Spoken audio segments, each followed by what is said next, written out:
ये जो हिंदू समाज में ये चला हुआ प्रचलन अलग अलग व्रत रखने का, कि अगर ये व्रत रखोगे तो बेटे की उम्र बढ़ जाएगी, बच्चों की उम्र बढ़ जाएगी, अगर ये व्रत रखोगे तो पति की उम्र बढ़ जाएगी, ये बच्चे के लिए, पति के लिए, परिवार के लिए, सुख समृद्धि के लिए, ये सब ढंगोसला है।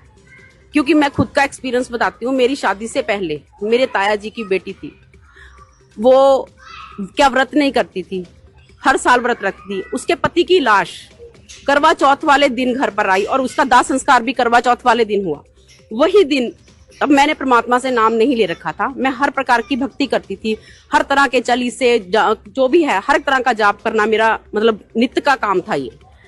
तो लेकिन जब मैंने वो चीज देखी तो मुझे नफरत सी हो गई कि ये इसने क्या हर साल करवा चौथ का व्रत अपने पति के लिए नहीं रखा था, क्या अपनी श्रद्धा से पूजा नहीं की थी, फिर उसके प्रति क्यों मृत्यु हुई। जब मेरी शादी हुई, परमात्मा ने मुझे अपने शरण में ले लिया एक ही साल में।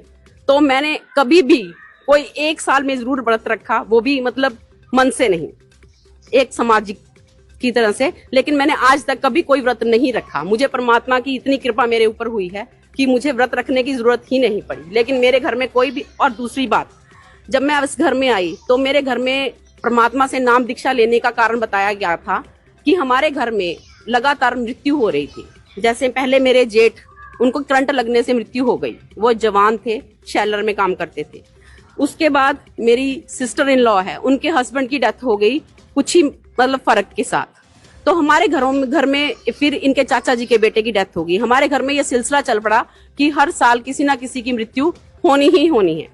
लेकिन जब 2006 में मेरी शादी हुई है, 2007 में, 2006 में मेरे ससुर जी ने और मेरे पति ने, वो भी इतनी भक्ति करते थे, दंडौत करके जाते थे माता के, लंगोट पहन के दंडौत करते थे, और दंडौत करते हुए ही वैष्णो देवी हर एक माता के जाते थे। तो उन्होंने जब नाम ले लिया तो हमारे घर में, ये परिवार में जो सिलसिला था मौतों का, तो उसके बाद रुका।